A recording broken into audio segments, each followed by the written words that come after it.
जय हिंद, नमस्कार, वंदे मातरम सभी स्टूडेंट्स को। काफ़ी सारे स्टूडेंट्स का एग्ज़ाम हो चुका है 16 अक्टूबर को, और कुछ स्टूडेंट्स का एग्ज़ाम नवंबर उसके बाद जनवरी में बचा हुआ है। ठीक है, तो 16 अक्टूबर को जो पेपर रहा जीके जीएस हमने सोल्व कर ही लिया था, और मैथ्स का भी एक पार्ट हमने सोल्व कर लिया था। मिक्स क्वेश्चन किए थे सभी एआरओ के जो स्टूडेंट्स ने बताए थे। अभी कुछ स्टूडेंट्स ने कुछ और प्रश्न भेजे हैं, उन प्रश्नों का हम सॉल्यूशन करने वाले हैं। देख लीजिए आप, इस तरह के प्रश्न हैं। इसकी पीडीएफ बना ली गई है मेरे द्वारा, और पीडीएफ जो है आपको व्हाट्सएप और टेलीग्राम ग्रुप में शेयर कर दी जाएगी। टेलीग्राम ग्रुप को ज़रूर ज्वाइन करना है और ऐप डाउनलोड करें प्ले स्टोर से। तरुणा डिफेंस एकेडमी का लिंक डिस्क्रिप्शन में दिया है, फर्स्ट कमेंट में भी दिया है।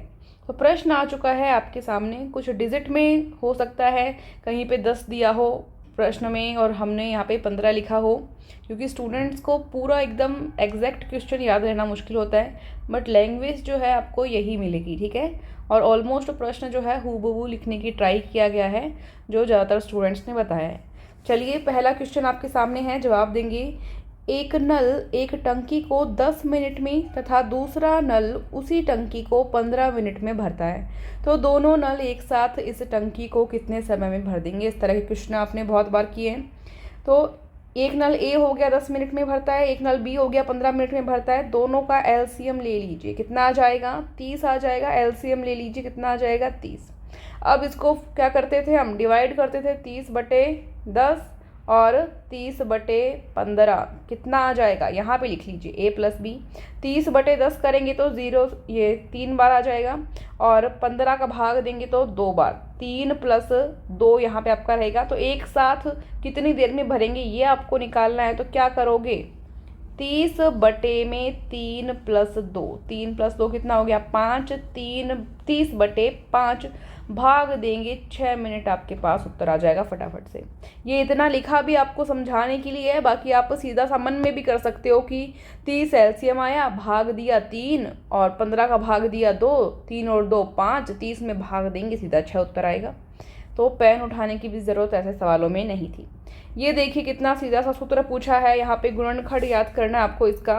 ये सूत्र आपके 7वीं 8वीं क्लास में दिया हुआ है मैथ के अंदर। तो इसका सूत्र होता है x - y x²। अब यहाँ माइनस अगर था तो आगे प्लस आ जाएगा, xy + y²। इस तरह का प्रश्न आपके एग्जाम में आ गया। अब हो सकता है अगले एग्जाम में कुछ इसको चेंज करके, यहाँ पे माइनस दिया था ना, देखो यहाँ पे माइनस दिया था, यहाँ पे प्लस का भी पूछ सकता है। तो प्लस का भी आपको पता आना चाहिए। प्लस वाले में यहाँ शुरू में प्लस आएगा, उसके बाद में आगे यहाँ पे माइनस आएगा, ठीक है। तो इस तरह से आप ये सूत्र याद कर सकते हो। एक ये भी इम्पॉर्टेंट है, इसको भी नोट करो। x² - y², कई बार काम आता है। एक बार जोड़ दो x + y को, एक बार घटा दो, ठीक है। नेक्स्ट प्रश्न देखते हैं। ये प्रश्न आया था, देखो, x + y अनुपात x - y बराबर 4:1 है, तो x अनुपात y का मान ज्ञात करो। देखो, x + y इसका अनुपात 4 है, x - y इसका अनुपात 1 है, तो इन दोनों को समीकरण बना के लिख देते हैं। x + y बराबर 4 समीकरण 1, x - y बराबर 1 समीकरण 2 मान ली, ठीक है। y से y कट जाएगा, x और x कितना हो जाएगा, 2x, 4 और 1 कितना हो जाएगा, 5। x का मान कितना आ जाएगा, 5/2। 2 गुणा में था, 2 भाग में आ चुका। अब x की वैल्यू यहाँ पे रख दो, x की वैल्यू रख दो, रख सकते हो। तो 5/2 + y बराबर 4। y की वैल्यू आपको निकालनी है। 4 यहाँ पहले से है, 5/2 इधर जाके माइनस का हो जाएगा, ठीक है, क्योंकि y को अकेला करना था। लघुत्तम लोग कितना आ गया, 2। यहाँ पे 8 - 5 लघुत्तम लेना तो आता है ना। 8 में से 5 माइनस करेंगे, कितना आ जाएगा, 3। तो 3/2 ये y की वैल्यू आ गई। y की वैल्यू आ गई, x की वैल्यू आ गई, दोनों वैल्यू आ गई। आपको क्या निकालना है, अब आपको निकालना है x अनुपात y, x/y। मान रखो 5/2 और 3/2। जब कोई संख्या बटे के बटे में हो, वो क्या हो जाती है, उल्टी हो जाती है। तो 5/2 गुणा, ये 2 नीचे था, 2 ऊपर चला जाएगा और 3 नीचे आ जाएगा, ठीक है। इस तरह से इसको हम सोल्व करेंगे। अब इसको 2 से 2 काट लेंगे और 5/3 आ जाएगा, किसकी वैल्यू, x/y की। तो x अनुपात y की वैल्यू कितनी आ गई, 5/3, ठीक है। तो ऐसा सवाल भी आप आराम से कर सकते थे, और बहुत सारे स्टूडेंट का ये सवाल सही था। ठीक है। आयत के परिमाप का सूत्र आया था, ये तो आपको बहुत बार बताया है। परिमाप का सूत्र क्या है? 2 गुणा लंबाई प्लस चौड़ाई। सभी ने सही किया था ये प्रश्न सभी बच्चों का सही था। 2 इंटू एल प्लस बी, ठीक है। ये आयत के परिमाप का सूत्र था। तो सूत्र आपको सभी याद करने, हो सकता है कोई और सूत्र भी आपसे पूछा जाए एग्जाम में। नेक्स्ट कोई इस टाइप का प्रश्न था, पेट्रोल की कीमत में 25% की वृद्धि होने पर उसकी खपत में कितने प्रतिशत कमी की जाए कि कुल जो खर्च है वो अपरिवर्तित रहे। मान लेते हैं कि अभी 100 रुपये का है, 25% वृद्धि होती है तो कितना हो जाता है? 125 का, ठीक है। कितना हो जाता है? 125 का। वृद्धि कितने की हो रही है? 25% की हो रही है, ठीक है। तो कमी हमको कितना करना पड़ेगा? कमी कितना करना पड़ेगा ये देखेंगे। तो 25 बटे ये हमेशा जो बाद में जो संख्या है आपको वो हमेशा आपको बटे में लिखनी है, ठीक है। क्योंकि अब जो परिवर्तन होगा वो इस पे होगा, अब जो परिवर्तन होगा वो इस पे होगा, और प्रतिशत निकालना है तो आपको 100 करना पड़ेगा। तो काट लीजिए, अब बस काटना ही रहा है इसको। 25 एकम 25, 25 5 125, 5 एकम 5, 5 दूनी 10, 20% आ गया। ये आंसर था, ठीक है। नेक्स्ट प्रश्न देखेंगे, ये तो बहुत ही इजी सा प्रश्न है। x को अकेला करो, बाकी सबको दूसरी साइड भेज दो। 37 माइनस में था, 37 प्लस में चला गया, और ये 3420 भी प्लस में चला गया। इन सबको आपस में जोड़ दो, कितना आ रहा है? 75001, लगभग ये संख्या आनी चाहिए, देख लेना, ठीक है। तो ये आपका आंसर आ जाएगा, ये 7 है भाई, ठीक है। नेक्स्ट प्रश्न देखते हैं। ये अच्छा प्रश्न था, ये अच्छा प्रश्न था। अगर आपको सूत्र याद होता तो आप बहुत ही फटाफट सेकंडों में कर पाते। एक बहुभुज के 27 विकर्ण हैं, ये करवाया हुआ था सवाल आपको इसी तरह का। एक बहुभुज के 27 विकर्ण हैं, तो इस बहुभुज में भुजाओं की संख्या कितनी होगी? आपको बहुभुज के विकर्णों की संख्या ज्ञात करने का सूत्र बुक में भी दिया हुआ है। ये जो ग्रीन वाली फुल सिलेबस बुक है जिसमें मैथ्स भी है, रीजनिंग भी है, जीके जीएस भी, इसमें मैथ्स वाले पोर्शन में आप देख सकते हो, ये सूत्र आपको दिया हुआ है, ठीक है।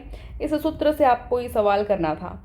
ऑप्शन आपको दिया था, ऑप्शन में एक संख्या थी आपके पास 9, ऑप्शन रख रख के देखना था तो फटाफट हो जाता। आप 9 रखते इसके अंदर ऑप्शन के अकॉर्डिंग, तो n की जगह 9 आएगा। 9 माइनस 3 बटे 2, 9 में से 3 गया, कितना बचेगा? 6 बटे 2, इसको काट लो, 2 एकम 2, 2 तिया 6 और 9 तिये 27, 27 आ रहा है ना। यहाँ पे कितना था? 27 विकर्ण की संख्या, मतलब n बराबर 9 के लिए सही था, n बराबर 9 के लिए सही था।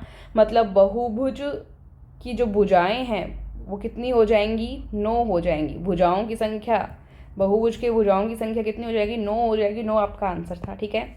तो इस तरह से ये प्रश्न बन रहा था। अगर इस तरह से आप ये प्रश्न नहीं कर पा रहे थे, आपको सूत्र याद नहीं था, तो फिर आपके पास क्या तरीका बचता है? क्या तरीका बचता है? देखो, सूत्र तो आपको याद रखना ही पड़ेगा, चाहे आप सिंपल ऑप्शन के तरीके से करना चाहो या फिर आप बेसिक से करना चाहो। बिना सूत्र के आपको भुजाओं की संख्या निकालने में बहुत ज़्यादा दिक्कत होने वाली है। तो ये इजी तरीका था, ये कर सकते हो आप। अगर ये नहीं करना चाहो तो आप एक और तरीका अपना सकते हो, ऑप्शन से नहीं समझ में आए तो। क्या? सूत्र आपको पता है, विकिरणों की संख्या 27 दी हुई है, दोनों को बराबर रख दिया। दोनों को क्या रख दिया? बराबर। ये 2 इधर भाग में, इधर जाके गुणा में हो जाएगा, तो 27 दूनी ये कितना हो जाएगा? 54 हो जाएगा। n की स्क्वायर माइनस 3n, ये 54 इधर प्लस का है, इधर आके किसका हो गया? देखो माइनस का हो गया। ये समीकरण बन रही है आपके पास द्विघात समीकरण। अब इसको सोल्व करो। इसको सोल्व करना आपको आता है? नहीं आता तो मैं बता दूं कि गुणा करने पर तो आपको संख्या सोचनी है 54 आना चाहिए, यहाँ माइनस है तो घटाने पर संख्या 3 आनी चाहिए। ये देखो 3, तो 9 और 6 सोच लिया। 9 और 6 को माइनस करते हैं 3 आता है, 9 और 6 को गुणा करते हैं कितना आता है? 54 आता है, ठीक है। तो यहाँ पे ये 2 संख्या सोच के ये सवाल मैंने यहाँ पे किया है, जो स्क्रीनशॉट ले सकते हो। आपको नहीं समझ में आए तो चलो बता देती हूँ, कोई दिक्कत नहीं। 3n की जगह क्या लिखा है? 9n माइनस 6n लिख लिया, बाकी सब सेम है। अब बाहर माइनस है ना, देखो तो अंदर चिन्ह चेंज हो जाएंगी। 9 प्लस का था तो ये माइनस का हो गया, ये माइनस का था तो ये किसका हो गया? प्लस का हो गया। आगे माइनस 54 है। अब दो दो के क्या बना लिए? जोड़े बना लिए, ठीक है। तो n दोनों में है, n क्या आ गया? कॉमन आ गया। अंदर क्या बचा? एक तो n स्क्वायर था तो एक n बच गया, और यहाँ पे n बाहर चला गया तो 9 बच गया। तो ये बच गया आपके पास संख्या। अब इसमें 6 और 54 दो संख्याएं इधर, तो 6 कॉमन आ जाएगा, यहाँ पे n बचेगा आपके पास, और 6 निम्न 54 होता है, तो 9 यहाँ पे आपके पास शेष रह गया बराबर 0। ये दोनों अगर पोर्शन आपके पास सेम आए पूरे तो आपका सवाल यहाँ तक सही माना जाएगा। ठीक है, अब n-9 यहाँ पे कॉमन आ जाता है और हमारे पास यहाँ n+6 बचता है, तो ये दो हमारे पास जो है ब्रैकेट आ जाएंगे, n-9 और n+6 बराबर 0। एक बार तो n-9 बराबर 0 लेते हैं तो n बराबर 9 आता है, और एक बार n+6 बराबर 0 लेते हैं तो n बराबर -6 आता है। माइनस में भुजाओं की संख्या हो नहीं सकती, तो ये वाला उत्तर आपका सही हो जाएगा। अब इसमें लगता है बहुत सारा टाइम, तो आपको जब सूत्र याद ही था तो आपको ऑप्शन से कर लेना था। जब ऑप्शन आपके सामने था, ऑप्शन हमने 9 पुट किया, यहाँ पर फटाफट से 27 उत्तर आ गया। तो ऐसे ही करना था, ये टाइम बचाना था आपको एग्जाम में। नेक्स्ट प्रश्न है आपके पास यहाँ पे 72, 162, 216 का एलसीएम ज्ञात करो। एलसीएम देखो इस तरह से आपको ज्ञात करना है, भाग देते जाना है, 2 से स्टार्ट हो जाना है, फिर 3, तो अब 2 2 2 इनको गुणा करेंगे कितना आ जाएगा 8, 3 3 3 इनको गुणा करेंगे कितना आ जाएगा 81 आ रहा है ना, एक बार देख लेना आप लोग भी साथ में। 8 और 81 का गुणा करते हैं कितना आता है, लगभग 648 के राउंड आता है, तो यही आपका आंसर हो जाएगा। ठीक है, नेक्स्ट प्रश्न यहाँ पे आपके सामने है, यदि x बराबर -1 दिया है, y बराबर -2 दिया है, z बराबर 3 दिया है, तो ये जो समीकरण है इसमें वैल्यू पुट करके आपको मान ज्ञात करना है। x की स्क्वायर की जगह -1 लिखेंगे, x की स्क्वायर की जगह -1 प्लस x की वैल्यू -1, y की वैल्यू -2, z की वैल्यू 3 माइनस y की स्क्वायर है तो -2 की स्क्वायर, माइनस को भी साथ रखना है कि y की वैल्यू -2 है भाई। ठीक है, तो ये प्रश्न हम आगे सोल्व करना है हमको, करेंगे। देखो -1 की स्क्वायर करते हैं तो माइनस माइनस क्या हो जाएगा, प्लस हो जाएगा। किसी भी चीज़ की स्क्वायर करते ही जो अगर माइनस हो वहाँ पे तो प्लस हो जाता है, और स्क्वायर करेंगे 1 की तो 1 ही होती है। अब ये देखो माइनस का निशान और माइनस का निशान ये मिलके किसका प्लस का निशान हो जाएंगे। 2 को 1 से गुणा करेंगे 2, और 2 को 3 से गुणा करेंगे 6। माइनस का 2 है, ये माइनस का 2 है, स्क्वायर होके क्या हो जाएगा प्लस हो जाएगा, और 2 की स्क्वायर करेंगे तो ये इसकी वैल्यू कितनी आ जाएगी 4 आ जाएगी। अब 4 के बाहर क्या है माइनस है, तो ये बाहर आके किसका हो जाएगा माइनस का हो जाएगा। अब इसको काटो 7 -4 और 7 में से 4 गया 3, आपका आंसर आ जाना चाहिए। ठीक है, तो इस तरह का प्रश्न था, इजी ही था, बस वैल्यू ही पुट करनी थी आपको, इसमें कोई बड़ी खास बात नहीं थी। देखो किसी वस्तु का क्रय मूल्य दिया है आपको 1590, अगर उस वस्तु को 30% लाभ पर बेचा गया है तो उसका विक्रय मूल्य ज्ञात करो। देखो स्टूडेंट्स ने बहुत ही ट्राई किया है कि सही से याद करके उन्होंने प्रश्न बताए हों, कुछ थोड़ा बहुत इसमें नंबरिंग में या कोई डिजिट्स में जो है चेंज हो सकता है, बाकी कोई खास बात नहीं है। आप तरीका समझिए, तरीका क्या था, कैसे प्रश्न पूछे गए हैं आपके एग्जाम में, ऐसा ही आपका पेपर आने वाला है। तो जब क्रय मूल्य आपको दिया ही हुआ है 1590, लाभ आपको बताइए 30% है, तो कोई भी लाभ हो हानि हो हमेशा 100% पे होती है, तो 100 + 30 कितना हो जाएगा 130% निकालना है, बटे में 100 काट लो भाई, इसमें कौन सी बड़ी बात थी। इस 0 से एक 0 उड़ाओ, इस 0 से दूसरी 0 उड़ाओ, 159 × 13 मल्टीप्लाई कर लो, 7602 लगभग यही आएगा, देख लेना आप। ठीक है, तो ये 2067 आपका उत्तर आ जाएगा, कोई बड़ी बात नहीं थी। तो इस तरह का प्रश्न आपको बुक में दिया हुआ था, वैसा ही प्रश्न आया, बस डिजिट ही चेंज होती है। नेक्स्ट प्रश्न, निम्न में से कौन सी संख्या को परिमेय संख्या के रूप में व्यक्त किया जा सकता है। हाँ, लगभग स्टूडेंट के पास तो बुक है, जिनके पास बुक्स नहीं है वो अमेजोन फ्लिपकार्ट से ले सकते हैं, अमेजोन फ्लिपकार्ट से ले सकते हैं, लिंक डिस्क्रिप्शन में भी दिया है कैसे लेनी है। ई बुक PDF भी पढ़ सकते हैं ऐप डाउनलोड करके, तरुणा डिफेंस अकेडमी। इस तरह का कोई प्रश्न बताया था स्टूडेंट्स ने कि निम्न में से कौन सी संख्या को परिमेय संख्या के रूप में व्यक्त किया जा सकता है। परिमेय संख्या मतलब P/Q के रूप में, जिसको हम लिख सकते हैं। ठीक है, इसमें ऑप्शंस कुछ थे, पाई, √3, √5, √64, √25, इस टाइप के अलग अलग ऑप्शन जो है स्टूडेंट्स बता रहे हैं। अब कंफर्म नहीं किया जा सकता क्या ऑप्शन थे, बट हम यहाँ पे देखते हैं कि परिमेय संख्या क्या हो सकती है। अगर √64 वहाँ पे दिया होता तो √64 को हम 8 × 8 रूट में लिख सकते हैं, और इसका अंडर रूट करें तो 8 आ जाएगा, तो ये परिमेय संख्या हो सकती थी। कुछ स्टूडेंट्स बता रहे थे कि रूट में 25 था, तो 25 अगर था तो इसको 5 × 5 हम लिख सकते थे, और अंडर रूट 5 आ जाता है इसका, और 5 भी एक परिमेय संख्या होती है, तो ये सही उत्तर हो जाता। अगर ऑप्शन में पाई दिया हुआ होता, √3 दिया हुआ बता रहे हैं स्टूडेंट, √5 दिया हुआ बता रहे हैं, तो ये सभी परिमेय संख्या नहीं हो सकती थी। आपको बताया हुआ है पहले भी, जब टॉपिक वाइज आपको क्लास करवाई थी, तो ये नहीं हो सकती थी। अगर ऑप्शन में रूट 64 था, कुछ बच्चे रूट 64 बता रहे हैं, कुछ रूट 25 बता रहे हैं। अगर ये थे तो ये सही उत्तर थे आपके, ठीक है। नेक्स्ट प्रश्न देखेंगे। ये तो बहुत ही इजी प्रश्न था, बहुत ही ज़्यादा इजी प्रश्न। 3/30 को प्रतिशत में बदलिए। 3/30 को प्रतिशत में बदलिए। तो प्रतिशत में बदलने के लिए आपको पता ही है क्या करते हैं, उठो और उसको से गुणा करो, तो कुछ भी नहीं करना। अब क्या करो, काट लो भाई, 3 एकम 3 और इसको काटेंगे 10, एक जीरो से एक जीरो डालो, 10% आ गया आंसर, ठीक है। नेक्स्ट प्रश्न देखेंगे। ये काफ़ी इजी प्रश्न है, ये भी कुछ नहीं करना, एलसीएम लेना है। एलसीएम लो, 7 एलसीएम आता है आपका यहाँ पे ऊपर, 4 + 2 + 1 कितना हो जाएगा 7। 7/7 कट जाएगा, कितना आ जाएगा 1, तो 1 आ जाएगा आपका आंसर, ठीक है। नेक्स्ट देखते हैं। चीनी के मूल्य में 25% की वृद्धि की जाती है तो उसको कितना कम किया जाए, खपत को शायद, कि खर्चा परिवर्तित नहीं हो, इस टाइप का कोई प्रश्न था। तो इसको कैसे सॉल्व करना था वो देखेंगे। देखिए, पहले मान लेते हैं 100 है, उसके बाद में 25% की वृद्धि हो रही तो कितना हो जाता है, 125 हो जाता है। अब हमको क्या करना है, उसको कितना कम किया जाए, खर्चा परिवर्तित नहीं हो, ठीक है। तो 25 का डिफरेंस है यहाँ पे, ठीक है। अब जो संख्या, चूंकि हमेशा हमको इस पर देखना होता है, तो नीचे हमेशा क्या आएगा, 125 आएगा। नीचे कभी 100 मत कर देना, शुरू वाला नहीं करना। अब जो संख्या हो चुकी है आपको नीचे 125 करना है, ठीक है। प्रतिशत निकालना है आपको, गुणा में क्या करेंगे आप, 100 करेंगे। अब आपको क्या करना है, काटना है भाई, काट लीजिए। 25 एकम 25, 25 5 125 और 25 5 को इससे काट लेंगे, कितना आ जाएगा 20%।